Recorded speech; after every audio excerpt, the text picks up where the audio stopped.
Do I really need a $100 gaming mouse to play the latest games off Steam or other websites? Well, in the short answer, if you're playing a lot and hardcore, I would probably recommend it, but if you're just dabbling in the gaming genre, probably not. I'll share the long version with you after these messages.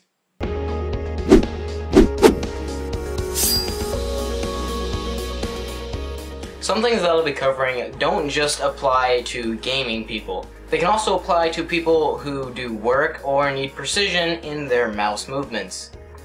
Some of the usefulness in gaming mice include on-the-fly DPI changes. Basically what this is it's just a button that you can either press or toggle. Sometimes they'll have two buttons to like switch up a couple notches or down a couple notches. Basically what that does is it either increases or decreases your sensitivity of your mouse. Like I said before, sometimes there's just a toggle which you can have two presets, where one preset can either be higher and then the other one will be lower, and if you press the button it'll toggle your mouse sensitivity to be either higher or lower depending on what you set it. So this can be very useful for gaming situations where you're like in an FPS game trying to snipe somebody. Or it can also be useful in programs such as Photoshop, where precision is definitely helpful. Another thing that gaming mice also tend to have better of are the sensors on the actual bottom of them. Gaming mice tend to have better sensors for tracking on like textured surfaces, such as my mouse pad right here. It's not textured, but it's actually a different color. So it's like there's a pattern on it. So my other mice, lower end mice, might have trouble actually tracking on this surface just because it's a different color, so when you move the mouse around it might get confused about what's happening. Gaming mice, on the other hand, often tend to have no problem with things like this, where it's just a different color.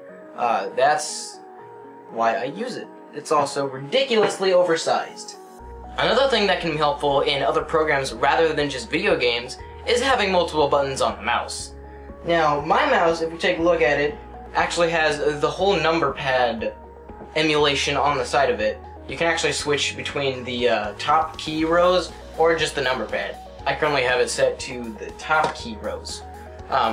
Having the multiple buttons is very useful in video games and programs. Like, with programs, you can have copy and paste functions, or in like Photoshop, again, that I'm referencing, you could assign certain tools to the buttons in the respected program that the mouse comes with. Having this type of setup with the whole number pad thing going on is especially good with MMOs and other video games, where you have different sets of attacks that you can perform. Excuse me. You have different sets of attacks that you can perform depending on what button you press, and that can be very helpful in MMOs and other, various video games that you can purchase on the interwebs. One other thing that doesn't relate to other programs that much is changeable weights. Now, these are found more on the upper end of gaming mice. These changeable weights can help a lot with getting the right feel that you like with your mouse. Whether you want it to be super heavy like a tank so you know it's not going anywhere, or you want it to be super light so you can fling it around all over the screen without no problem, and generally it's just a lot better for getting the right feel that you want out of your mouse. Gaming mice also tend to have better feet pads on the bottom of them here. Let's get the example going on. They generally have better feet pads on the bottom because, well, they're just higher quality. What do you want? Doing stuff on my computer. They generally tend to have better feet pads. Just the feet pads tend to be a little bit slicker and a lot more durable than your average consumer mouse that you would go and buy at Walmart for like 20 bucks.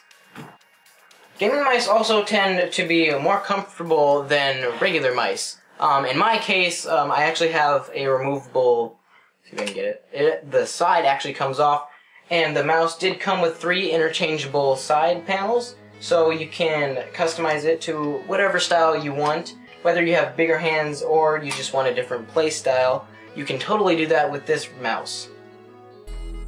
And lastly, the gaming mice tend to just look better. As you can see, my mouse has LED light up. You can't change the color with this one, which is not a super big deal, but it would be nice if you could change the color, depending on what you have with your setup. I'm actually running kind of a red and black kind of theme, so it would be nice if I could change it to that, but unfortunately I cannot. But yeah, gaming mice just generally tend to look better, and they won't stick out like a sore thumb if you have an amazing setup, but they'll still look pretty awesome. So yeah guys, that has been my overview on why you should have a gaming mouse. Gaming mice aren't necessarily for gamers. They can also be used for consumers or other people that just need like precision or use their mouse for fast movements. But if you are going to be using it for video games, I probably wouldn't recommend it unless you're doing like MMOs or stuff like that, like I mentioned earlier. Or you're using it for like fast actions and a lot of other stuff. Generally, I wouldn't recommend it because it's like most gaming mouse are in upwards of $50. Mine actually was $70, I think. So yeah, that has been the video, and I guess I will see you guys next video. Peace.